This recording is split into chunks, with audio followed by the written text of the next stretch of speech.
Selamat malam kepada pendengar-pendengar di halaman BR Page. Kisah kali ini dikongsikan daripada sahabat followers aku tentang pengalaman merawat pesakit yang terkena sihir busong. Adakah di antara pendengar-pendengar di halaman BR Page yang pernah dengar tentang sihir ini? Ataupun adakah di antara kamu semua yang pernah kena sihir yang sangat menakutkan ini?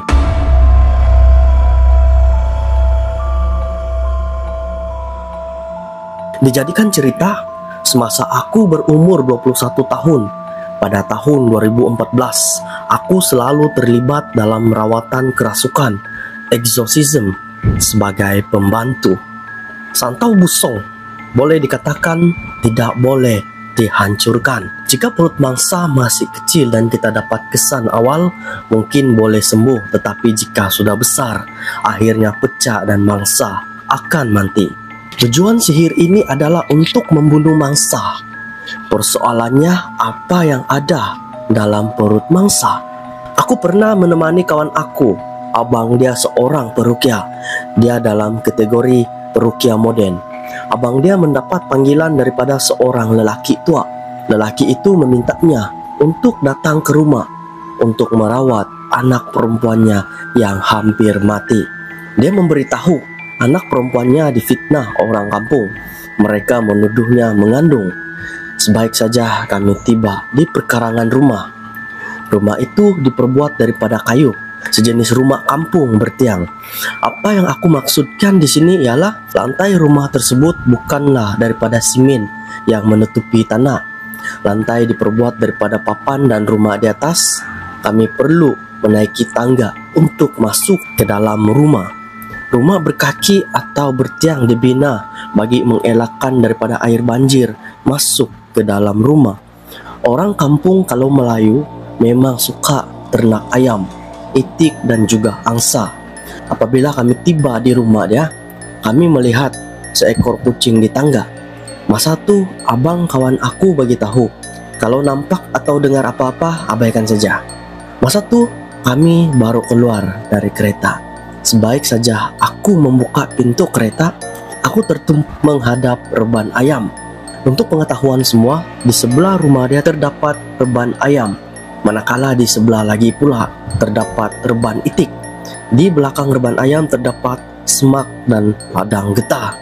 Apabila aku keluar, aku perasan semak di situ bergegar, seperti ada binatang bergerak di belakang semak. Bunyi semak bergoncang agak kuat sedikit. Tetapi aku tidak mengendahkannya dan menoleh ke arah lain. Ketika kami ingin berjalan sambil mengucapkan salam, rumah itu kelihatan agak gelap dan suram. Aku berdiri di belakang kawan aku dan abang dia. Selepas memberi salam, pintu rumah dibuka oleh sepasang suami istri warga emas, ibu bapa pesakit yang akan kami rawat. Mereka bertanya, "Siapa tuh?" Semasa kami hendak masuk, aku yang terakhir mengikut kawan aku dan abangnya di belakang. Sebaik saja aku mula berjalan, tiba-tiba aku terdengar bisikan memanggil aku. Selalunya hantu akan panggil kita. Contohnya kalau kita di kampung, kalau orang selalu panggil kau Lisa, dia pun akan panggil kau dengan nama itu. Ia tidak akan memanggil dengan nama penuh. Aku terdengar bisikan, "Baby." Itu hanya nama panggilan. Nama sebenar aku Farhana Alisa. Kemudian aku menoleh ke arah suara tersebut. Ketika itu aku tidak merasakan apa-apa yang pelik lagi. Aku pikir mungkin aku salah dengar ketika itu. Tangga yang aku naik bahagian bawah ada bendul diperbuat daripada simen, manakala bahagian atas anak tangga diperbuat daripada kayu. Semasa aku mula memijak anak tangga kedua, sekali lagi semak samun berbunyi. Kali ini bunyi dia lebih kuat. Aku menoleh lagi. Aku perasan ada sepasang bola merah menyala. Pada mulanya aku menyangka itu hanya lampu, tetapi kedudukan bola itu sejajar seperti sepasang mata. Yang peliknya, dua bola yang bercahaya itu kelihatan bergerak seperti sepasang mata yang memerhati kami. Sesekali dua cahaya itu seperti mata yang terpejam dan terbuka. Perkara itu agak besar bagi kami. Kemudian aku bergegas masuk ke dalam rumah untuk mendapatkan kawan aku. Aku memberitahu dia dengan keadaan yang bergetar-getar. Ada sesuatu di dalam semak. Kawan aku kata, "Kenapa kau tegur? Abang aku sudah pesan jangan cakap apa-apa kalau kita dengar atau nampak sesuatu yang pelikan." Kemudian dia menyuruh aku duduk. Selepas aku masuk ke dalam rumah mereka, di sebelah pintu aku dapat melihat seorang wanita sedang berbaring. Mereka meletakkannya di ruang tamu. Dia adalah seorang wanita yang sangat cantik. Muka dia macam gadis Melayu klasik.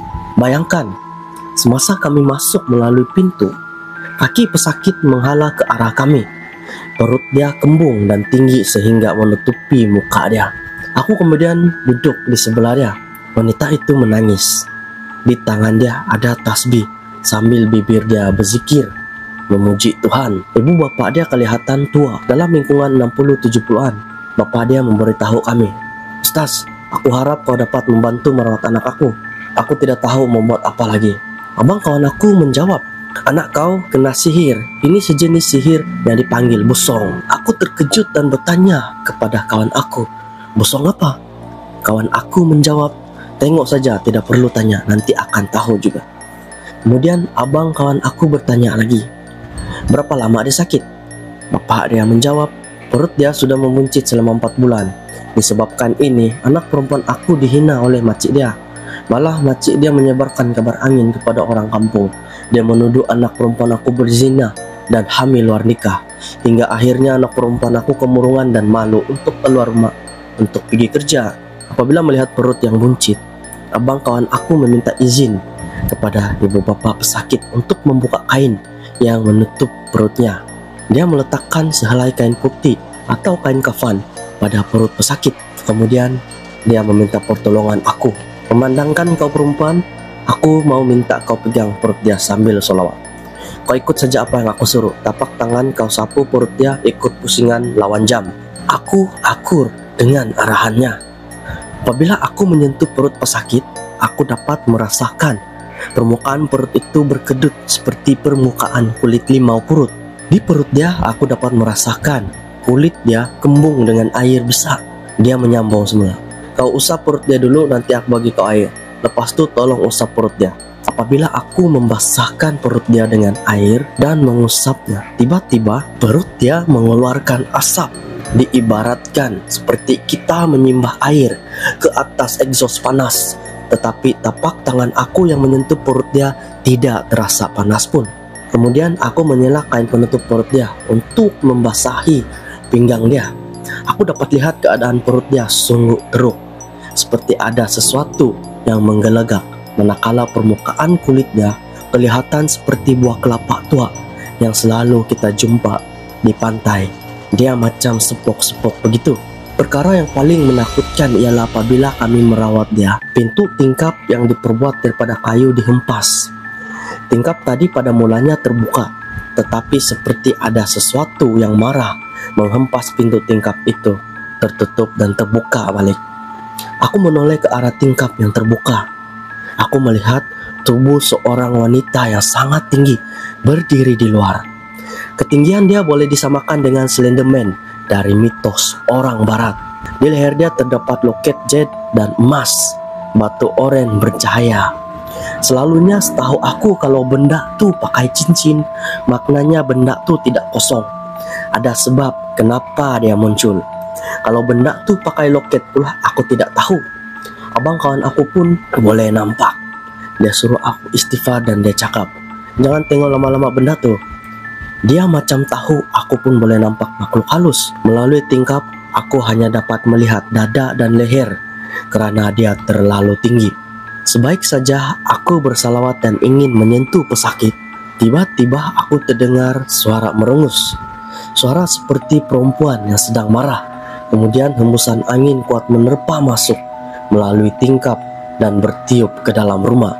Dia datang dan menerpa ke arah aku. Terasa tubuh aku didorong hampir jatuh ke belakang. Aku berkata kepada abang kawan aku. Dia marah. Kemudian dia menjawab, "Tidak apa, kau teruskan saja. Jangan takut dengan dia." Setiap kali aku coba kuatkan semangat, aku beristighfar dan ingin menyentuh perut pesakit. Benda tu akan merengus. Abang kawan aku ingatkan, kita teruskan setakat yang mampu. Niat kita mau tolong pesakit ini sebab Tuhan. Selepas itu, aku pegang pesakit.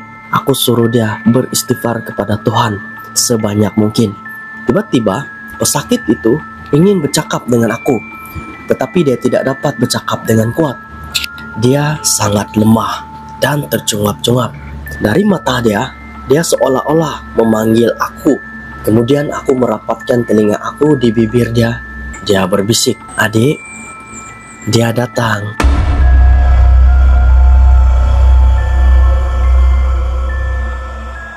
Bulu roma aku mengembang mendengar bisikan dia.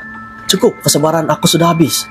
Tiba-tiba abang kawan aku bersuara sambil duduk bersila dan menghadap tingkap. Kemudian beliau berdiri dan mengambil air. Beliau membaca sholawat dan beberapa doa. Dia menuangkan air ke badan pesakit dari perut hingga ke bahu pesakit yang tadinya lemah. Kemudian pesakit mengelupur hebat. Dia menjerit kesakitan sambil meraung dan berkata, "Panas, panas," berulang kali sehingga dia kepenatan. Abang kawan aku berkata kepada ibu bapa pesakit, "Maafkan aku terpaksa menggunakan cara ini karena tiada pilihan lain. Terlalu banyak benda yang datang, mereka sudah mengelilingi rumah ini." Kemudian dia mengambil air 5 purut bersama air yang telah dibacakan surah Yasin. Kemudian dia mengambil kacip pinang. Dia memotong pinang dan memasukkan ke dalam air. Dia meminta aku lap perut pesakit. Perut pesakit itu kemudiannya pecah. Perut dia terbuka. Bayangkan bila kita masukkan kek ke dalam ketuhar, kek akan kembang dan naik. Kalau kita perasan atas dia macam merekah dan terbuka. Itulah yang berlaku kepada perut pesakit. Malah usus dalamannya turut terburai keluar. Apa yang paling mengejutkan aku, benda yang keluar dari perut dia adalah perkara yang tidak masuk akal. Pada masa itu pesakit masih boleh bercakap, hanya tinggal sedikit nyawa lagi. Ibu bapa dia hanya mampu menangis tanpa sembarang kata. Kemudian aku pakai sarung tangan, aku selupkan tangan aku ke dalam perut dia untuk menghilangkan kotoran sambil bibir aku membacakan doa. Yang aku jumpa ialah bangkai ayam yang bertubuh lengkap dan masih berbulu, lipan bara yang masih hidup. Kemudian perut dia dibasuh semula dengan air. Akhirnya objek tajam pula muncul dari perut dia. Aku tidak dapat menahan emosi aku. Aku juga ikut menangis. Selepas jenazah dikebumikan, saudara marah dia tidak menghadiri pengkebumian. Syukur mayat dia mengeluarkan bau yang sangatlah harum. Wanita itu sebenarnya telah disihir oleh bekas tunang dia karena bekas tunang dia tidak dapat menerima keputusan untuk memutuskan hubungan dorang. Dia selalu dipukul oleh bekas tunang dia. Karena itu dia mau memutuskan pertunangan. Kecemburuan bekas tunang dia menjadi lebih teruk apabila dia dilamar oleh pengurus kilang dia dan akan berkawin. Bukan dia saja yang disihir, ibu bapa dia juga terkena sihir pembenci. Saudara marah terdekat tidak suka mereka sekeluarga, termasuk juga ternakan dorang disihir sehingga mati semuanya.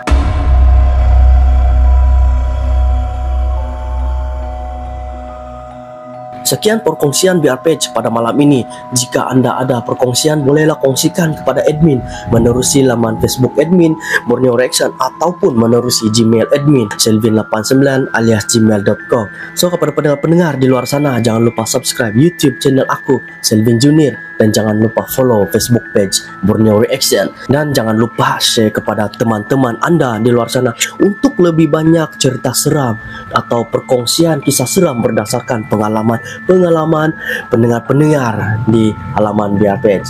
So bertemu lagi kita di next perkongsian kisah seram tengah malam Anda.